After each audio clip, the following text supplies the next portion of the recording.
anggota FPI dibantai 6 orang, negara diam-diam saja tuh. Kayaknya lebih berharga nyawa orang kafir dibandingkan nyawa orang Islam di negara ini. Orang kafir mati satu, segenegara hirup pikuk. Orang Islam dibantai di KM 50, santai-santai aja macam nyamuk yang mati. Ya. Sampai rest area di jalan tol itu diberantas habis untuk menghilangkan bukti betapa celakanya keparat-keparat itu, Pak. Menghalalkan segala cara. Bismillahirrahmanirrahim. Assalamualaikum warahmatullahi wabarakatuh.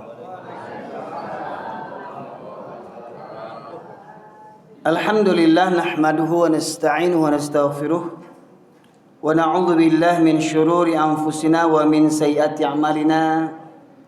Man yahdihillahu fala mudilla lahu wa may yudlilhu fala hadiyalah. Asyhadu an la ilaha illallah wahdahu la syarika lah wa asyhadu anna Muhammadan abduhu wa rasuluhu alladzi la nabiyya ba'dah. Allahumma salli wa sallim ala nabiyyina Muhammad wa ala alihi wa sahbihi ajma'in. Qala Allah Ta'ala fil Qur'anil Karim, a'udzu billahi minasy syaithanir rajim. Ya ayyuhalladzina amanu taqullaha haqqa tuqatih wa la tamutunna illa wa antum muslimun. Amma ba'du, ma'asyiral muslimin, Bapak Ibu sekalian, sidang jamaah Masjid Senapelan yang dirahmati oleh Allah. Mari senantiasa kita memanjatkan puji syukur kehadirat Allah Subhanahu wa taala dengan ucapan dan amaliyah kita. Semoga dengan rasa syukur dan bukti kesyukuran kita taat kepada Allah Subhanahu wa taala, Allah makin melimpahkan nikmat kepada kita sekalian. Salawat dan salam kita aturkan kepada junjungan kita Nabi besar Muhammad sallallahu alaihi wasallam, yang dengan diutusnya beliau menjadi rahmat bagi seluruh sekalian alam. Bapak sekalian rahmati Allah, di kesempatan kali ini ada dua hal yang ingin saya paparkan dalam semua agenda safari dakwah ini. Yang pertama, mengambil iktibar daripada musibah bencana yang melanda negeri kita silih berganti. Belum habis duka dari bencana Sumatera Barat, Sumatera Utara, dan Nanggro Aceh Darussalam, di mana saudara-saudara kita masih dalam kem-kem pengungsian sebagian. Ternyata kembali mereka diuji dengan hujan dan banjir yang susulan. Kembali datang banjir susulan, ya. Begitu pula ternyata terjadi di daerah-daerah yang lainnya. Di Pulau Jawa juga terjadi musibah, ya. Bapak sekalian yang dirahmati oleh Allah, itu yang akan kita angkat pada kesempatan kali ini juga berkaitan tentang kita berada di akhir tahun, pergantian tahun 2025-2026, yang ternyata di negeri Indonesia yang mayoritas umat Islam terbesar di dunia, ternyata masih banyak kaum muslimin yang ikut serta memperingati pergantian tahun, sementara pergantian tahun ini merupakan tahunnya Masehi orang-orang Nasrani. Ya, bahkan di pergantian tahun itu tanpa sadar banyak kaum muslimin yang sudah meniru tingkah pola orang-orang kafir, di mana di jam 12 tepat nanti bunyi lonceng jam besar. Itu merupakan tradisinya orang Nasrani, dengan lonceng memanggil umatnya untuk datang ke gereja. Kemudian setelah itu ditutup trompet, ya, berlomba-lomba dengan sukaria, trompet ditiupkan, dan itu merupakan tradisinya orang Yahudi untuk memanggil kaumnya beribadah. Setelah itu dibuat pula kembang api, ya, yang itu merupakan tradisi orang Majusi, penyembah api. Alhamdulillah saya dengar di Kota Pekanbaru sudah dilarang, ya. Mudah-mudahan betul-betul bisa terhindarlah, ya, negeri-negeri kaum muslimin ini yang bangga meniru orang-orang kafir tapi malu menunjukkan jati dirinya sebagai muslim yang sejati. Nah, Bapak sekalian rahmati oleh Allah, berkaitan dengan dua perkara itu, ya, kita mengambil itibar. Semuanya mari kita kembalikan dengan petunjuk hidup yang Allah berikan kepada kita berupa Al-Quran. Sebenarnya apa yang kita alami hari ini, jauh-jauh hari sudah Allah ingatkan kepada kita sekalian, Bapak Ibu sekalian. Kembali surah Al-A'raf ayat 96 sebagai pembuka kajian ini, ya. Allah berfirman, a'udzubillahi minasyaitonirrajim. Walau anna ahlal qura amanu wattaqau lafatahna alaihim barakatim minas samai wal ard walakin kadzabu fa'akhadnahum bima kanu yaksibun. Kalau sekiranya penduduk negeri-negeri ini beriman dan bertakwa, maka akan kami bukakan pintu berkah dari langit dan bumi. Tetapi penduduk negeri ini mendustakan ayatku, kata Allah, maka aku hancurkan mereka, aku siksa mereka, dikarenakan ulah perbuatan dosa mereka sendiri. Jadi musibah bencana bukan terjadi karena proses alam. Musibah bencana bukan terjadi karena kita ini musim angin monsun. Musibah bencana bukan terjadi karena musim hujan. Tetapi musibah bencana terjadi semata-mata karena dosa maksiat penduduk negeri yang sudah lebih banyak orang maksiat dibandingkan orang-orang yang taat. Ketika Bunda Aisyah radhiyallahu anha bertanya kepada Rasulullah, "Ya Rasulullah, akankah sebuah negeri ditimpa musibah sementara negeri itu ada orang soleh?" Maka Rasulullah menjawab, "Iya, musibah akan menimpa orang-orang soleh di sebuah negeri apabila lebih banyak kemaksiatan dibandingkan orang-orang yang soleh, atau merajalelanya kemaksiatan dikarenakan banyak orang-orang soleh yang diam." Karena banyak orang-orang soleh yang diam, Bapak Ibu sekalian. Contoh, mohon maaf ini, lagi-lagi saya ulang kembali, ya. Contoh, alangkah mirisnya di negeri lancang kuning ini, Pak, istilahnya Pak ya, Riau, negeri lancang kuning, ya, yang sama bertetangga dengan negeri Minangkabau yang mayoritas Muslim. Tapi saya heran waktu saya sapri dakwah di satu tempat di Kampung Dalam, saya melihat di kiri kanan jalan apa itu? Di kiri kanan jalan Juanda, orang menjual minuman keras secara bebas. Pertanyaannya, orang Islam di negeri ini gimana? Orang Islam di Pekanbaru ini bentuknya gini. Kita rajin sholat, kita rajin ceramah, pengajian, tapi penjualan minuman keras tak bisa diberantas sama orang Islam di Pekanbaru ini. Tak guna. Mohon maaf nih Pak. Ya. Mudah-mudahan Pak Wali Kota dengar ini. Mudah-mudahan Pak Gubernur dengar ini. Oh Ustaz, kami jual arak, ya, alhamdulillah sampai sekarang Pekanbaru tidak kena azab seperti di Sumatera Barat, tidak kena bencana kami Ustaz. Tunggu dulu, jangan gadang kepala dulu. Ya, kalau Pekanbaru aman-aman jo kini, sementara penjualan minuman keras terjual bebas di sana. Apa kata Allah?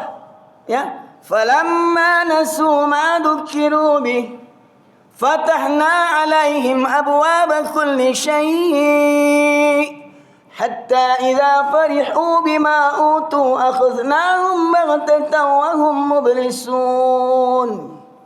Dan ketika mereka melupakan peringatanku, kata Allah, melupakan peringatan Allah dari Al-Quran, bahwasanya itu halal, ini haram dan segala macamnya, banyak orang Islam yang melupakan perintah dan larangan Allah. Apa kata Allah? Maka aku bukakan semua pintu-pintu kesenangan. Pekanbaru, ya, negerinya semakin maju. Dulu saya kecil-kecil, saya punya etek, kakak ayah saya dulu jualan nasi di pasar pusat dekat masjid apa tuh Pak? Enggak, pasar pusat jalan-jalan Irsyad, Masjid Al Irsyad. Ya. Ya. Saya kecil-kecil sering. Dulu saya tahunya gedung yang paling tinggi di Pekanbaru ini hotel yang dekat Jembatan Leton, Pak. Betul Pak ya? Satu-satunya, karena saya lihat kota gedung di Jalan Sudirman tuh hampir sama dengan di Pariaman, sama tingginya dulu. Belum ada Senapelan Plaza dulu situ tuh. Ya Pak ya? Masih ada nih angkot-angkot kita dulu. Masih terminal Jalan Nangka dulu Pak Ibu sekalian. Ya, tapi sekarang Pekanbaru semakin pesat membangun. Ya. Padahal di situ ada jual minuman keras secara bebas. Ya. Dan mohon maaf ini yang mendengar ceramah saya yang penjual minuman keras yang beragama Islam, taubatlah kalian kepada Allah sebelum azab menimpa kalian. Taubat kalian. Ya. Kalau Anda marah, jangan marah sama saya, marah sama Allah Subhanahu wa taala. Di masa Rasulullah arak-arak itu ditumpahkan semua. Mohon maaf, ulama besar banyak di Pekanbaru nih. Kenapa minuman keras itu tidak bisa diberantas? Oh, jam terbang banyak, ceramah begini, Bungono begini, Bungono ceramah banyak, sejuta umat orang hadir. Minuman keras tidak bisa diberantas. Tak punya muka orang Islam di Pekanbaru nih Pak Ibu sekalian. Pertanyaannya, siapa yang backing itu Pak? Siapa yang backing minuman keras itu Pak? Coba. Itu. Pak Ibu sekalian. Itu merupakan aib bagi kita orang Melayu, Pak Ibu sekalian. Baiklah Pak Ibu sekalian, rahmatullahi Allah. Pada kesempatan kali ini saya ingin mengambil itibar dari beberapa kaum nabi-nabi yang terdahulu. Pertama, kaum Nabi Nuh alaihissalam. Di masa kaum Nabi Nuh lah pertama kali terjadinya penyembahan berhala berupa patung-patung orang-orang soleh. Jadi lupa ternyata berhala-berhala, patung-patung yang mereka sembah itu semua awalnya adalah patung-patung orang-orang soleh. Di zaman mereka orang-orang soleh yang mengajak kepada Allah, Pak Ibu sekalian. Kemudian orang-orang soleh itu meninggal dunia. Maka silakan nanti dilihat dalam kitab Qisasul Anbiya yang dikarang oleh Imam Ibnu Katsir, ya, pengarang yang tafsirnya fenomenal, tafsir Ibnu Katsir. Beliau juga menyusun buku Qisasul Anbiya, kisah para nabi. Di situ jelaskan ketika para alim ulama di zaman Nabi Adam menjelang Nabi Nuh meninggal dunia, setan merubah wujud kepada seperti bentuk manusia dan mendatangi pengikut-pengikut orang-orang soleh. Apa kata setan menggoda mereka? Tidakkah kalian mengenang jasa guru-guru kalian, jasa syekh-syekh kalian, jasa ulama-ulama kalian? Apa kata jamaahnya? Ya kami rindulah, kami simpatilah, kami menghargailah syekh-syekh kami. Terus bagaimana kami mengenangnya? Apa kata iblis? Kenapa tidak kalian buat patungnya untuk mengenang jasa mereka? Ketika kalian melihat patungnya, kalian kembali semangat untuk mengikuti ajaran-ajaran guru-guru kalian. Akhirnya setan ini membuatkan satu patung. Dibuatlah oleh setan ini patung, ya, di antara nama-nama ulama-ulama yang pada masa itu, seperti mana Allah tegaskan dalam surat Nuh ayat 23, surat ke-71 ayat 23, Allah berfirman, A'udzubillahi minasyaitonirrajim, wa qalu la tadarunna alihatakum wa la tadarunna waddaw wa la suwa'aw wa la ya'utha wa ya'uqa wa nasra. Jadi ulama mereka, apa kata mereka?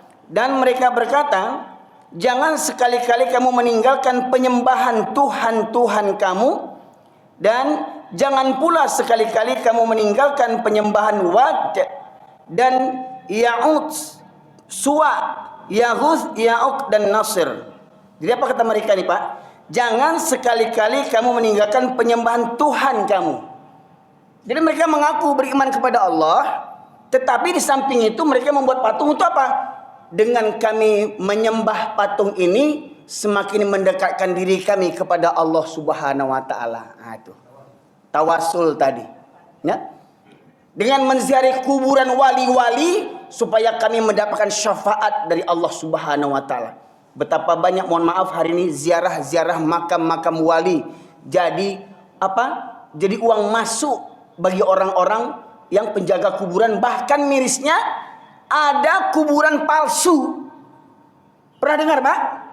Di Jakarta itu ada kuburan palsu dibuat untuk apa? Untuk orang ziarah ke sana, minta berkah lah, minta tawasul lah, minta bernazar lah, ya. Sampai kuburan palsu pun mereka buat, ya. Saking bodohnya umat hari ini, sampai saat ini masih bodoh juga umat ini lagi. Padahal itu perangai kaum Nabi Nuh berpuluh ribu tahun yang lalu, Pak Ibu sekalian. Ya.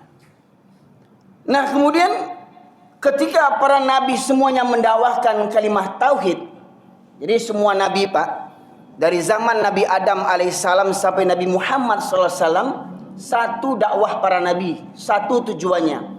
Apa itu? Walaqad ba'atsna fi kulli ummatin rasulan an ya'budullaha wajtanibut taghut. Dan demikianlah kami utus para nabi setiap kaum untuk menyerukan sembahlah Allah saja dan jauhilah taghut. Ya. Nah, kemudian Bapak sekalian, apa jawaban kaum-kaum nabi terdahulu? Kaum Nabi Nuh, dilanjutkan dengan kaum Nabi Hud, kemudian kaum Nabi Lut, kaum Nabi Syuaib, kaum Nabi Saleh, ya.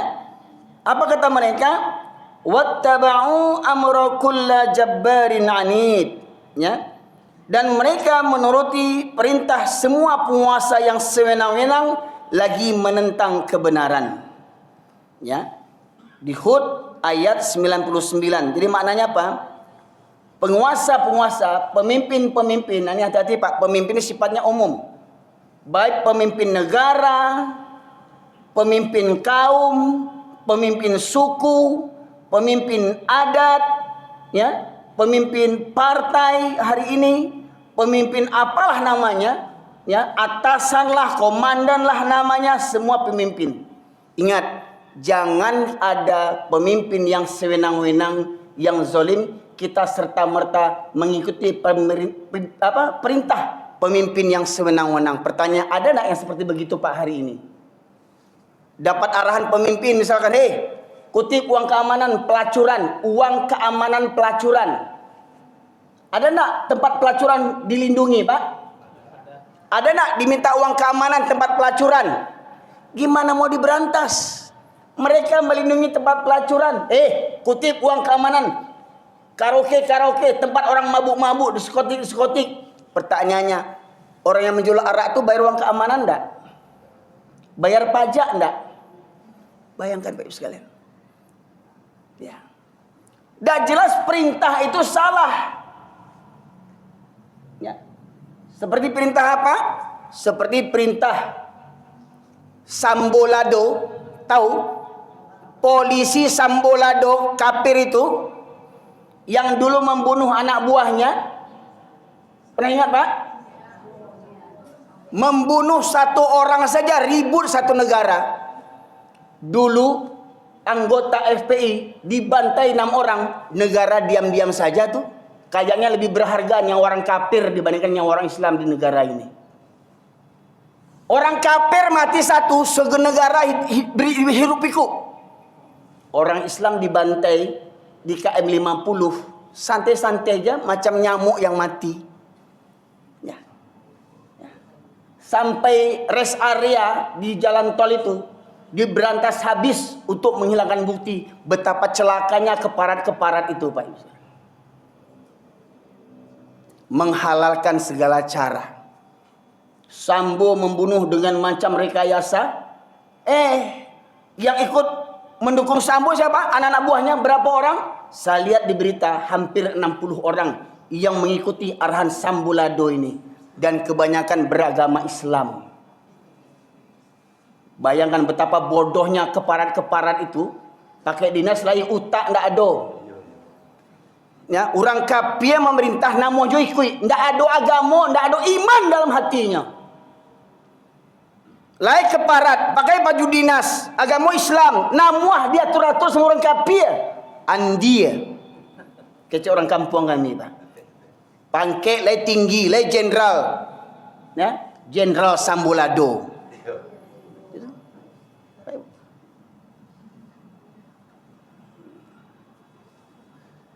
Jadi jangan penguasa, pemimpin yang sewenang-wenang, jangan serta-merta kita gimana lagi lah kalau nggak saya kerjakan, saya ini bawahan, nanti kena mutasi, nanti kena pecat, nanti nggak dapat naik pangkat.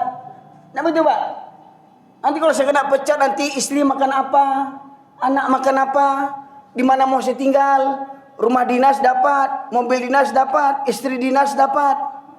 Ya. Nanti kena tarik semua gimana? Ya. Enggak sekalian. Karena apa? Otak nggak punya, pangkat tinggi, otak nggak punya.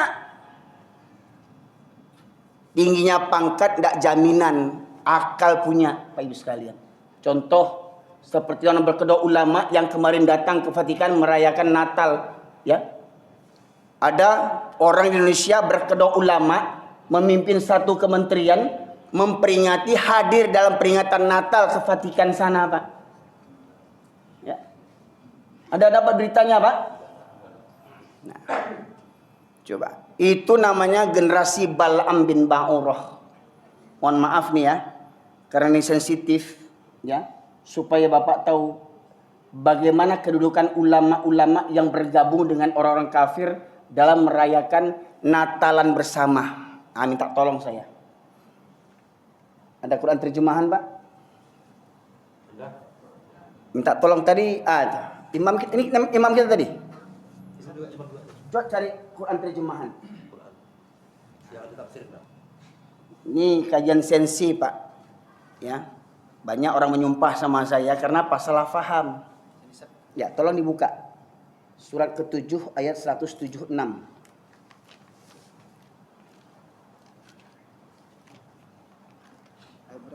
175 mulai dulu. Al-A'raf 175.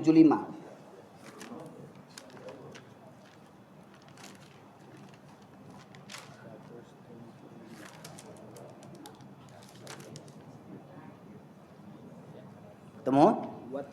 Ya, terjemahnya saja dibaca. Coba berdiri sini. Biar bisa sama viral nanti. Ya. 175. Dan bacakanlah Muhammad kepada mereka berita orang yang telah kami berikan. Tunggu. Alak Medan doamu. Alak kita doh. Dan bacakanlah Muhammad kepada mereka berita orang yang telah kami berikan ayat-ayat kami kepadanya. Kemudian dia melepaskan diri dari ayat-ayat itu, lalu dia diikuti oleh setan sampai dia tergoda. Perintah Allah di awal ayat, watslu alaihim, ada kata perintah, dan bacakanlah kepada mereka, kepada orang banyak, hai Muhammad, tentang orang yang dulu kami berikan ilmu tentang Al-Quran. Ya, dia menguasai Al-Quran. Dia mungkin menghafal Al-Quran, dia bisa berdakwah dengan Al-Quran. Tetapi apa? Setelah dia punya ilmu tadi, dia lepaskan ayat-ayat Al-Quran. Dia tidak peduli dengan mengamalkan Al-Quran tadi. Ya. Lalu dia diikuti oleh setan. Kalau sudah dia tidak memperdalam lagi Al-Quran, ya, akhirnya dia diikuti oleh setan sampai dia tergoda. Maka jadilah dia menjadi orang-orang yang sesat. Padahal dulu dia ahlul Quran, menghafalnya, menafsirkannya, mendakwahkannya, tetapi akhirnya dia sesat.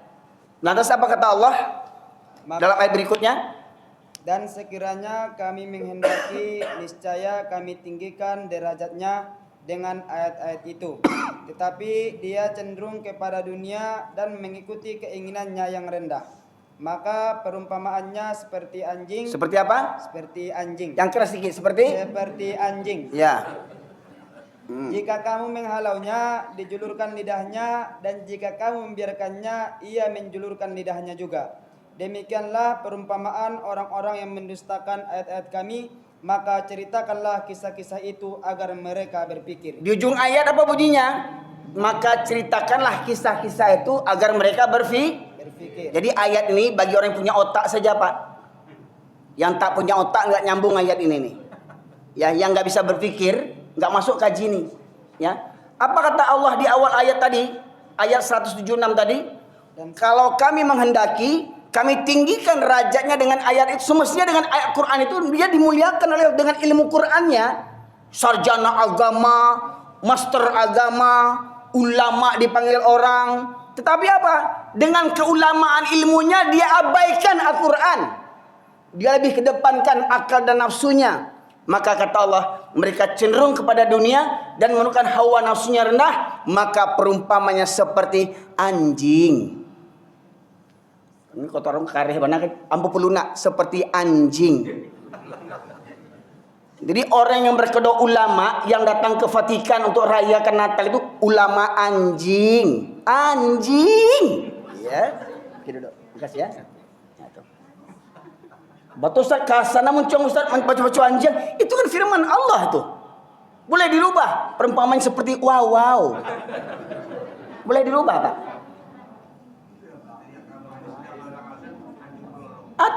Tuh 3 periode menteri ini rusak-rusak di negeri kita nih Pak. Ya, nggak tahu kenapa ya dipilih menteri-menteri yang otaknya rusak kayak begitu. Ya, dengar azan dia keranjingan, ya, uang haji dimakannya, hilang batang hidungnya sekarang. Ya, sok cinta NKRI, munafik kau. Ya, sok cinta NKRI kau tilap uang haji. Ya, sekarang hilang batang hidung kau. Keblek kan gitu ya. Ya. Ini sekarang lebih parah lagi. Datang ke Vatikan ya, merayakan Natalan ulama anjing. Anjing. Pak, makanya saya suruh dibacakan terjemahan itu, kata anjing itu bukan dari mulut saya ulang-ulang aja lagi. Ya. Banyak hari ini ulama bermental anjing. Ya. Pak, tidak berani menyampaikan kebenaran. Parahnya negeri kita hari ini, musibah silih berganti melanda negeri kita, namun kita tidak ambil pelajaran daripada musibah itu Pak Ibu sekalian. Apa kata Allah? Sesungguhnya Allah tidak akan merubah suatu kaum kalau kaum itu tidak merubah dirinya sendiri. Pertanyaan, mau berubah tidak kita dari pengalaman hidup ini? Mau berubah tidak kita daripada musibah ini? Ya.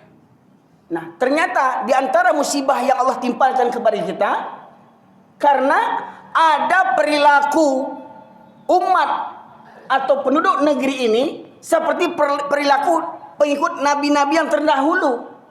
Apa contohnya? Nah ini Pak Ibu sekalian.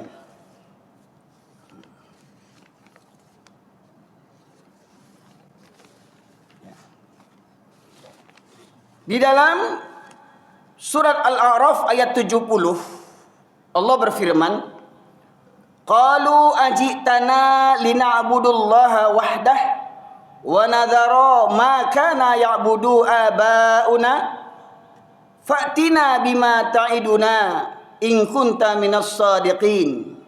Mereka menjawab, apakah kedatangan kamu kepada kami agar kami hanya menyembah Allah saja? Jadi orang ini tidak terima cuma menyembah Allah saja. Mereka merasa tidak cukup cuma menyembah Allah saja. Maka mereka ingin ditambah dengan menyembah berhala-berhala. Contoh di Yogyakarta, meyakini pantai selatan di Yogyakarta Pak, Parangtritis itu, tahu ya pantai selatan ya Pak? Mereka menganggap ada Nyi Roro Kidul yang menguasai pantai selatan. Itu yang meyakini itu Pak, bukan orang kafir, bukan orang Hindu, orang Islam yang meyakini ada kekuasaan Nyi Roro Kidul di pantai selatan. Ya. Itu budaya orang kafir.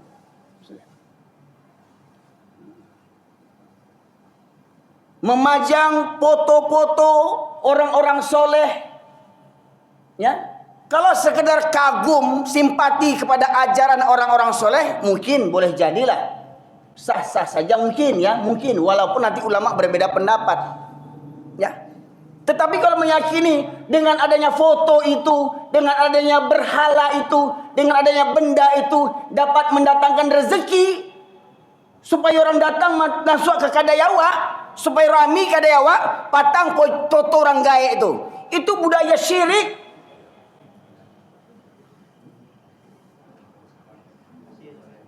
Ya. Entah sial tuh. Ya. Selain foto nang gaya itu adalah foto-foto yang lain tuh. pakai sorban, pakai janggut. Aku gurunya Syekh Maulana Iko, Syekh Maulana itu. Nah itu Pak, Syekh Siti Jenar. Ya. Ada nggak yang memajang foto-foto itu Pak? Wali-wali itu, Syekh-Syekh itu. Dengan sorbannya, dengan janggutnya. Itu kan gambar orang-orang soleh kan? Baik misalnya. Dengan meyakini itu, mereka semakin mendekatkan diri kepada Allah Subhanahu wa taala. Mereka beriman kepada Allah, tapi mereka nggak yakin kalau langsung hanya kepada Allah saja, mesti ada wasilahnya, perantaranya, tawassulnya. Ya. Mau jadi gubernur, datang ke makam siapa? Ya, Syekh Besilam di Medan sana, Syekh Burhanuddin di Pariaman sana. Ya Syekh, ambo kan jadi gubernur kok Syekh. Tolong kabulkan ambo Syekh ya. Minta kepada Allah ya. Kok bisa mengecek lah Syekh Burhanuddin itu ele wang mau. Kok bisa dan pilih wang dia angkat jadi gubernur, ancak jadi gubernur wang tu ele.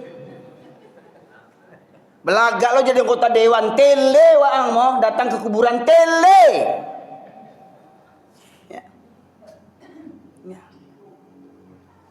Baik bisa. Meyakini kuburan orang-orang soleh bisa membawa berkah.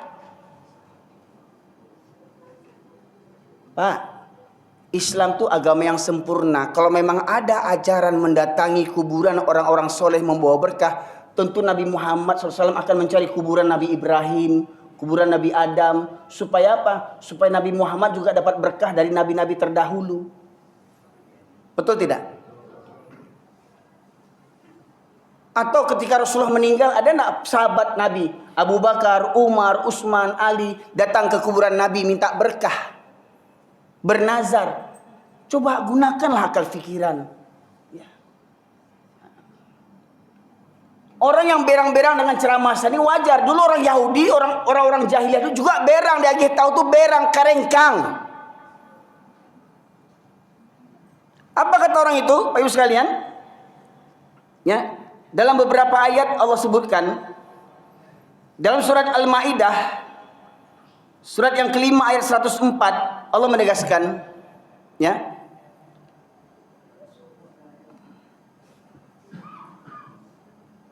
Al-Maidah 54. Mana tadi asisten tadi?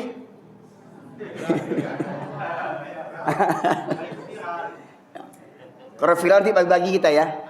Ya, mana Quran tadi?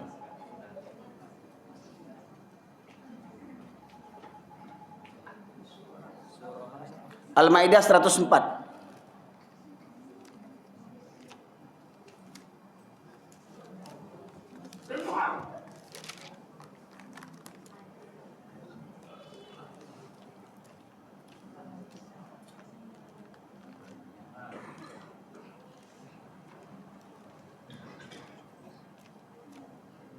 Terus, 104. Mohon maaf Bapak Ibu sekalian, saya memang lebih nyaman kalau ketika saya menyampaikan kajian ini Quran terjemahan itu dibacakan oleh orang lain. Karena masih ada yang beranggapan itu kan kecewaan.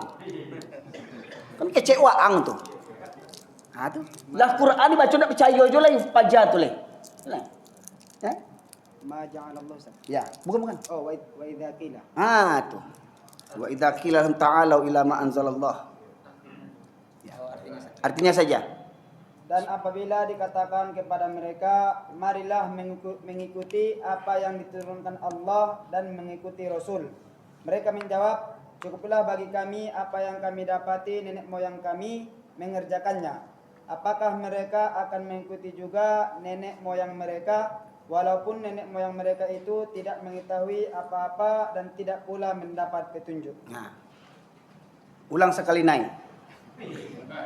Dan apabila dikatakan kepada mereka, marilah mengikuti apa yang diturunkan Allah dan mengikuti Rasul. Apabila dikatakan kepada mereka, mari mengikuti apa yang diturunkan Allah. Yang diturunkan Allah apa? Al-Quran dan mengikuti Rasul. Yang dibawa Rasul apa? Hadis. Mari mengikuti Al-Quran dan hadis. Dikatakan kepada masyarakat ini. Tapi apa jawab mereka? Cukuplah bagi kami apa yang kami dapati nenek moyang kami mengerjakan. Oh, kami dulu sejak saya isua-isua lah bantu aku. Sejak saya isua-isua. Nah, kaji sejak saya isua-isua sase.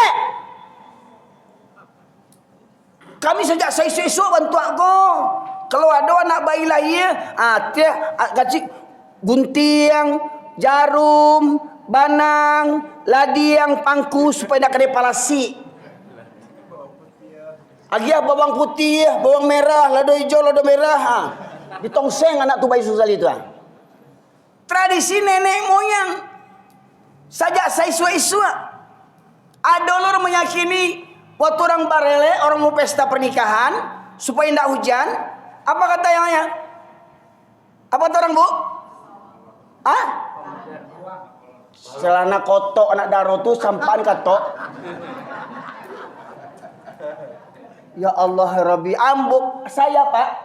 Pertama saya cuma dengar-dengar. Jangan duduk di pendarahan dia. Duduk sini ya, sini ya, standby ya. Saya dulu hanya mendengar-dengar saja itu. Ketika saya mengisi pengajian namanya Patang Mukuih, ada tradisi di kampung awak kalau besok mau beralek, sekarang Patang Mukuih. Patang Mukuih itu entah apalah namanya, ya. Dibuatlah ceramah, biasanya orang berorgen-orgen Patang Mukuih sampai menjelang pagi. Ketika saya mau ceramah, turun hujan. Ngomonglah dua ibu-ibu depan saya ini. Ambil serokoto nak daro tu campaan katok supaya hujan. Dia meyakini serokoto nak daro bisa membelokkan hujan. Dek saking busuknya. Meyakini serokoto anak daro bisa menangkal hujan. Takwi mana wajah serokoto tu. Ya Allah Rabbi, astagfirullahaladzim. Bajilbab mengecek itu bukan orang Hindu, bukan orang Buddha, orang awak pakai jilbab lo tuh. Kata itu tadi. Nanti kalau kasih tahu, si janggui kok sadu nak bulian, si janggui kok sasek kok.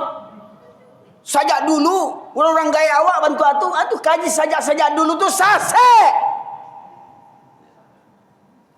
Dan berdaya saya suak aja oleh Quran hadis buka.